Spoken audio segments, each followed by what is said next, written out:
Wealth has never been just about numbers. Anyone can earn it, but not everyone knows how to carry it. And in elite circles, where entire families have moved through the same private clubs, summer estates, and generational traditions for over a century, there are silent codes, invisible rules, social cues so subtle that most people don't even realize they exist until they break them. If you're on your own journey toward real wealth, timeless elegance, and lasting legacy, don't forget to subscribe. It helps this channel grow, and it will change the way you understand luxury. Now, let's get into the world where etiquette is power, elegance is language, and one small mistake can reveal everything. Rule number 1. Talking too much about money. Old money almost never speaks about wealth directly. Not income, not net worth, not the price of their home, car, or watch. For families who've held wealth for generations, money is simply there. It is an unspoken backdrop, not a topic of conversation. But new money, excited, proud, and often insecure, tends to talk about money as if it's a personality trait. You'll hear it in sentences like, "This cost $6,000. I'm earning 7 figures now. We just bought a new Mercedes. I invested in this luxury property. I'll make a killing." These remarks feel natural to someone who has climbed quickly and wants to signal success. But for old money, it's almost vulgar. To them, talking about wealth is like announcing you have running water. It's assumed, not broadcasted. Old money has a saying, if you have to talk about money, you don't have enough of it. And nothing exposes new money faster than trying too hard to prove they've made it. Rule number 2. Overbranding is a dead giveaway. Old money dresses well, very well, but quietly. The wardrobe is structured around quality, fit, heritage, and durability. Labels face the inside, not the outside. New money, on the other hand, often walks into a room wearing a billboard. Logos splashed across shirts, bags screaming designer names, shoes with iconic prints, flashy jewelry that glitters under every light. It's not that old money dislikes luxury.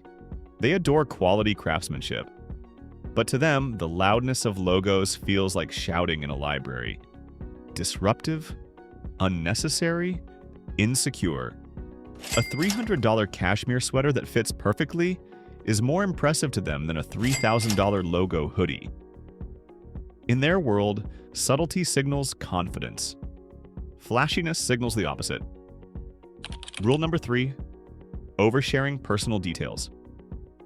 Old money values privacy the way others value gold. Discretion is a currency. Silence is a shield. They don't share. Family drama. Salaries. Relationship issues. Business plans. Grand future ambitions. Not publicly, not on social media, and often not even with friends outside their circle. New money tends to share everything, often online, because their social experience has been shaped by visibility. They're used to posting achievements, luxuries, trips, and gifts. But in elite circles, oversharing feels dangerous, tacky, and deeply unfamiliar. Old money lives by the rule.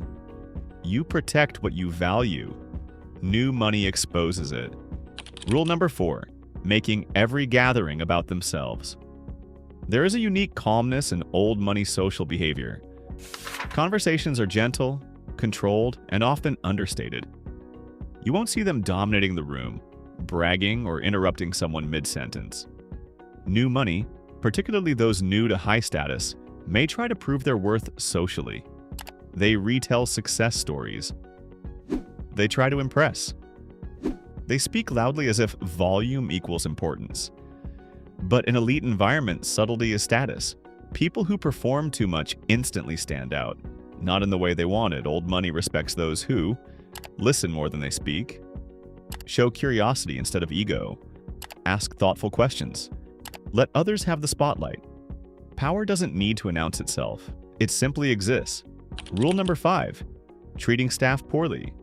This rule is so deeply ingrained in old money culture that breaking it is unforgivable.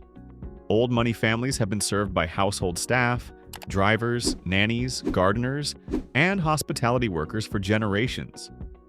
They understand the importance of mutual respect and quiet gratitude. New money, especially those who are unused to having help, often make two mistakes. Mistake 1, being rude, demanding, or condescending. This exposes their insecurity and lack of experience. Mistake 2, being overly performative in kindness. Loud compliments, excessive tipping in front of others, or making a big show about kindness feel insincere. True old money kindness is simple, quiet, and consistent. They know the staff's names. They say please and thank you. They never use service as a social flex, because in their world, how you treat those without power says everything about how secure you truly are. Rule number 6, flashing new purchases. Old money buys things quietly. No announcements, no Instagram reveal, no dramatic unboxing. A new car simply appears in the driveway. New jewelry is worn subtly. A renovated home is never shown off.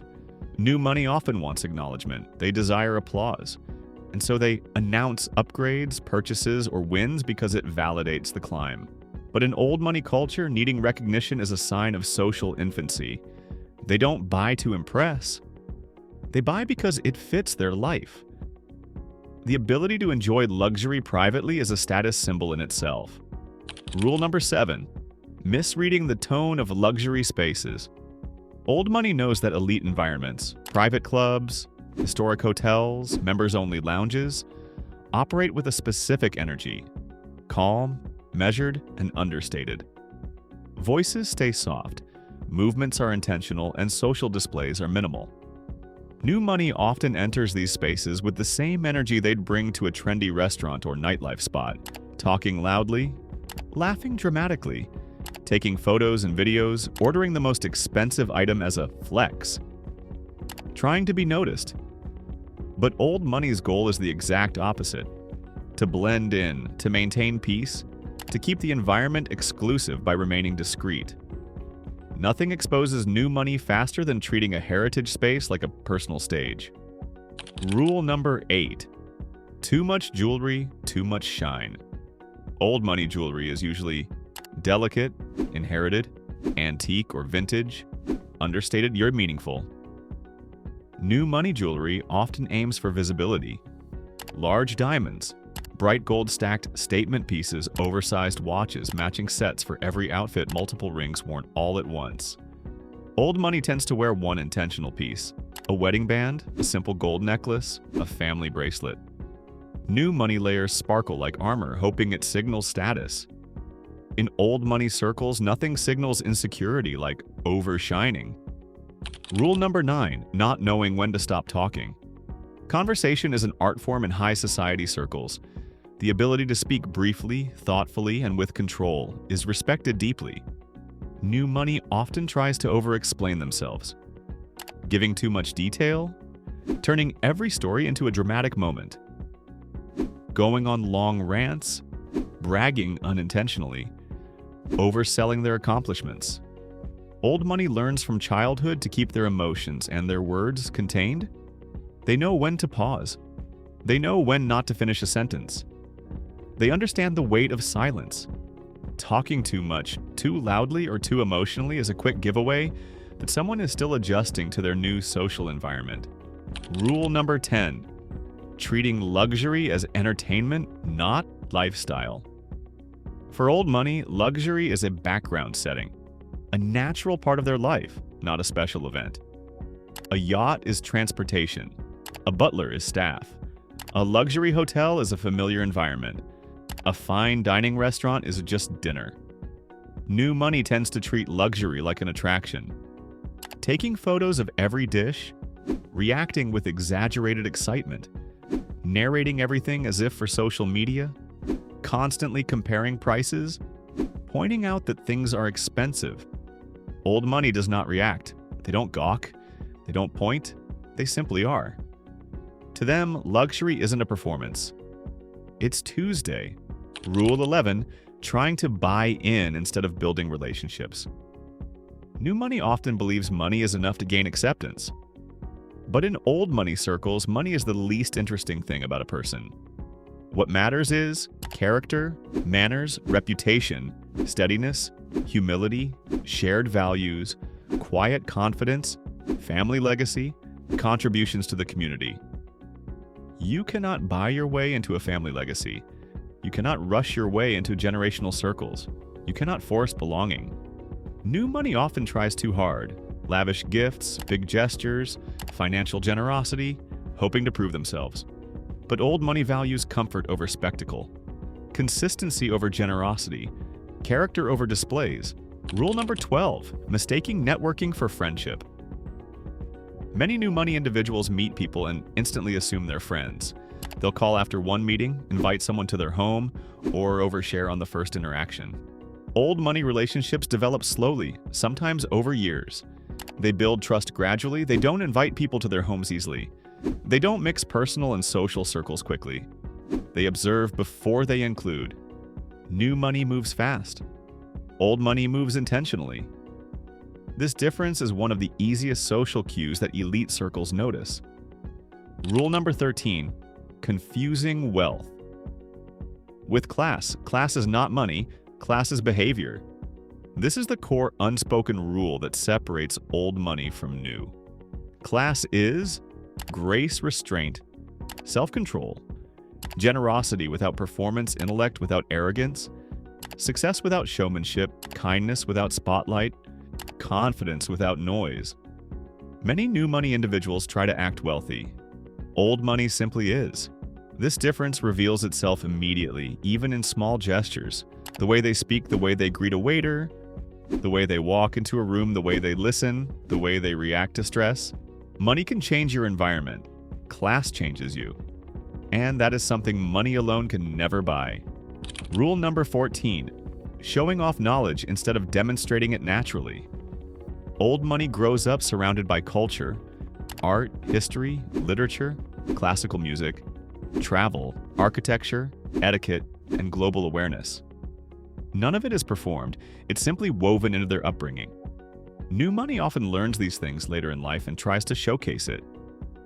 Quoting philosophers out of context, using big words unnecessarily, correcting others to look informed, forcing conversations about art or wine, referencing travel destinations as status markers. Old money never tries to prove intelligence. They never need to demonstrate what they know. It flows naturally because it's lived, not learned for social credit.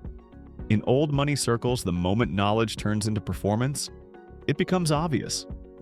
Rule number 15, being easily impressed. This is one of the most subtle giveaways. New money is often visibly excited by luxury. A valet taking their car, a waiter describing a $200 dish, a designer boutique offering champagne, a rare wine presented at dinner, a high-end hotel room upgrade. Old money's reactions are stable. They don't show amazement because they've experienced these environments for generations. It's not arrogance, it's familiarity. The quickest way to expose new money is visible awe in situations old money considers normal. Rule number 16, not understanding the power of understatement. Understatement is one of the most sacred pillars of old money culture. You'll hear things like, "Oh, we have a little place upstate." Translation, 30-acre estate. "My grandmother left us a few things." Translation, museum-grade heirlooms. "Our family does some work in finance." Translation, they built half the finance sector. Meanwhile, new money tends to overstate everything. "My car is fully loaded." "This restaurant cost a fortune." "My home is massive." "This is the most exclusive hotel." Old money uses understatement as a test. Those who understand it belong. Those who don't, don't. Rule number 17, letting money change their personality. New money sometimes makes the mistake of letting wealth amplify their ego, becoming more boastful, becoming less patient, treating others as beneath them, acting entitled, making demands instead of requests, expecting special treatment everywhere. Old money does the opposite. They've been wealthy long enough to know arrogance is a liability, that treating people poorly creates enemies, that humility keeps doors open, that true confidence is quiet. Humility is an old money signature. Entitlement is a new money stain. Rule number 18, not controlling emotional reactions. Old money is taught one thing early: control your face, control your tone, control your emotions. In elite society, emotional discipline is a sign of strength. New money often reacts quickly: anger, visible frustration, excitement, disappointment, anxiety, defensiveness. Even when they try to hide it, their reactions show because they haven't been trained to self-regulate in high-pressure rooms. Old money is nearly impossible to read. Their emotional neutrality is a social superpower, and breaking composure, even slightly, is considered a sign of inexperience. Rule number 19, valuing luxury over legacy. This might be the biggest rule of all. Old money doesn't obsess over possessions, they obsess over preservation. Legacy, reputation, family name, social relationships, community standing, traditions, inherited values, heirlooms, land, education, discipline. New money often chases the short-term glitter: cars, watches, trendy investments, loud vacations, Instagram moments. Old money focuses on the long-term pillars that maintain generational stability. New money asks, "What can I buy today?" Old money asks, "What will still matter 50 years from now?" And that mindset difference exposes everything. Rule number 20, believing wealth alone grants respect. Respect in old money circles does not come from net worth, cars, watches, clothes, houses, brands. Respect comes from behavior, always. It's earned through calmness, grace under pressure, thoughtfulness, loyalty, quiet generosity, consistency, discretion, good judgment, reliability. New money often expects respect instantly. Old money waits, watches, and decides. Their approval is never bought. It is slowly granted. Rule number 21, the ultimate old money rule: if you know, you know. The most powerful truth is this: old money does not announce itself. New money can't help but reveal itself.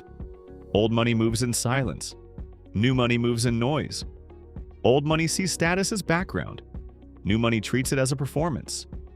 Old money doesn't need to be seen to be significant, and that, right there, is why their world is so difficult for outsiders to understand.